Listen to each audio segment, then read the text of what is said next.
Por que algumas populações, de repente, explodem em número, enquanto outras simplesmente somem do mapa? Essa é uma das questões mais incríveis da ecologia. E é exatamente isso que a gente vai desvendar aqui, os segredos por trás desse eterno sobe e desce da vida. Olha só para este gráfico. Ele conta uma história. E que história! É uma dança, quase uma coreografia perfeita entre linces e lebres americanas ao longo de quase um século. Repara bem, a população de lebres sobe e logo depois a dos linces sobe também. Aí as lebres caem e os linces vão atrás. O que está acontecendo aqui? Fica comigo que até o final a gente vai ter resolvido esse mistério.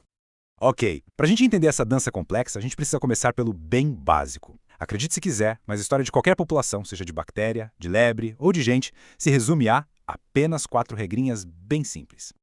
Pensa numa conta bancária. É basicamente isso. De um lado tem o que entra, nascimentos e imigração, ou seja, gente nova chegando. Isso aumenta o saldo. Do outro lado, o que sai, mortes e emigração, gente que vai embora. Isso diminui o saldo. Toda a população vive nesse balanço constante, nesse fluxo de caixa da vida. E a matemática aqui é bem direta, né? Se entra mais gente do que sai, a população cresce. Lógico, se sai mais do que entra, ela diminui. E se os números se igualam, a população fica estável. Não tem muito segredo. Agora, vamos fazer um exercício de imaginação. Pensa num paraíso para uma espécie. Qualquer uma. Um lugar sem predador, sem doença, com comida infinita. Um verdadeiro sonho, certo? Como será que uma população cresceria num lugar assim? Bom, a ciência tem um nome para isso, potencial biótico. Pensa nele como o pé no fundo do acelerador da população. É a capacidade máxima, a velocidade turbo de crescimento que uma espécie pode ter quando simplesmente nada a segura. E o resultado visual disso é essa aí, a famosa curva J. Repara que não é um crescimento lento e gradual, é uma explosão. A população simplesmente dispara para cima, dobrando de tamanho, depois dobrando de novo, num ritmo que só acelera. Só que a gente sabe que festa assim não costuma durar para sempre, né? A curva J, por natureza, é super instável. Um exemplo clássico disso são aquelas manchas verdes em lagos, as proliferações de algas. Elas acham um monte de nutriente, explodem em número, mas aí, quando o banquete acaba, a população inteira despenca.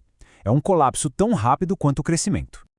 Isso nos traz de volta com um belo choque de realidade do mundo ideal para o mundo real. Porque na natureza, a regra número 1 é sempre existem limites.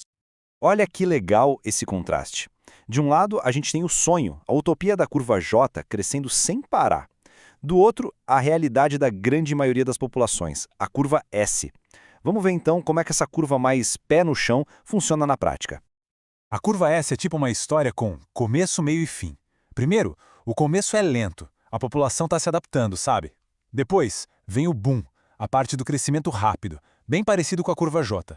Mas, e aqui está o pulo do gato, alguma coisa começa a frear esse crescimento. Ele vai desacelerando, até que se estabiliza. Beleza, mas o que exatamente causa essa freada? A resposta está bem aí no gráfico nesse espaço entre as duas linhas. É a diferença entre o crescimento que poderia acontecer, o potencial biótico, e o que de fato acontece. Essa força tem um nome: resistência do meio. São literalmente os freios que a natureza impõe. Essa resistência toda acaba criando um tipo de teto, sabe? Um limite que o ambiente diz, daqui não passa. E esse teto, em ecologia, a gente chama de capacidade de carga. É basicamente o número máximo de indivíduos que aquele lugar consegue sustentar por um longo tempo. Tá, eu sei, resistência do meio soa meio abstrato, né? Então vamos deixar isso mais concreto. O que são esses freios no dia a dia dos bichos e plantas? Lembra do nosso mistério lá do começo, dos linces e das lebres? Pois é, a relação entre predador e presa é um exemplo perfeito desses freios. Pensa comigo, mais lebres significam mais comida para os linces. A população de linces cresce. Só que mais linces comem mais lebres. A população de lebres cai. Com menos comida, a população de linces cai também. E aí o ciclo recomeça. Essa dança sem fim. Outro freio poderosíssimo é a competição. Dá uma olhada nesse experimento. É um clássico da biologia. Com esses protozoários, os paramécios, quando cada espécie está no seu potinho, separada, as duas crescem, que é uma beleza. Mas, quando a gente coloca as duas juntas para disputar a mesma comida, aí a história muda de figura. O que acontece é que uma delas é um pouco mais eficiente, consegue pegar os recursos mais rápido, e nessa briga a outra acaba se dando mal e sua população vai diminuindo. Na natureza é assim o tempo todo. A briga por espaço, por comida, por um parceiro para acasalar, tudo isso funciona como um freio. Agora, e se a gente tira esses freios, o que acontece? Bom, aí a gente tem o caso das espécies invasoras. A lebre europeia, por exemplo, foi trazida para o Brasil. Aqui, ela não tinha os mesmos predadores e competidores que tinha na Europa. O resultado? Uma explosão populacional, uma curva J de livro. E olha, essas regras não valem só para animais, não. Esse gráfico aqui é bem pesado. Ele mostra as ondas da pandemia da gripe espanhola lá em 1918. Cada pico desse é basicamente um ciclo de curva J do vírus. Ele se espalhava de forma explosiva até que começavam a faltar pessoas para infectar, ou porque as pessoas desenvolviam imunidade. É a mesma lógica, aplicada a um patógeno. Ok, vamos juntar as peças do quebra-cabeça. Qual é a grande lição por trás de todas essas curvas, todos esses exemplos? A grande lição é que a vida de qualquer população é, no fundo, um grande cabo de guerra. De um lado da corda, a gente tem o potencial biótico, puxando com toda a força para o crescimento infinito.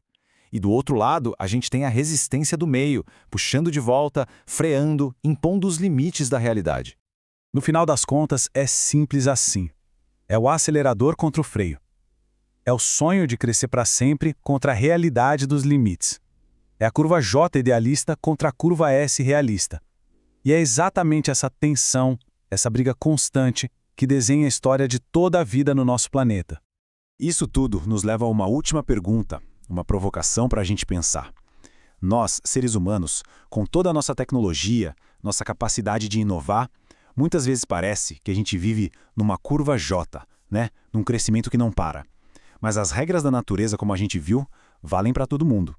Então, a pergunta que fica no ar é: qual é ou qual vai ser o nosso grande fator limitante? O que vai ser o nosso freio?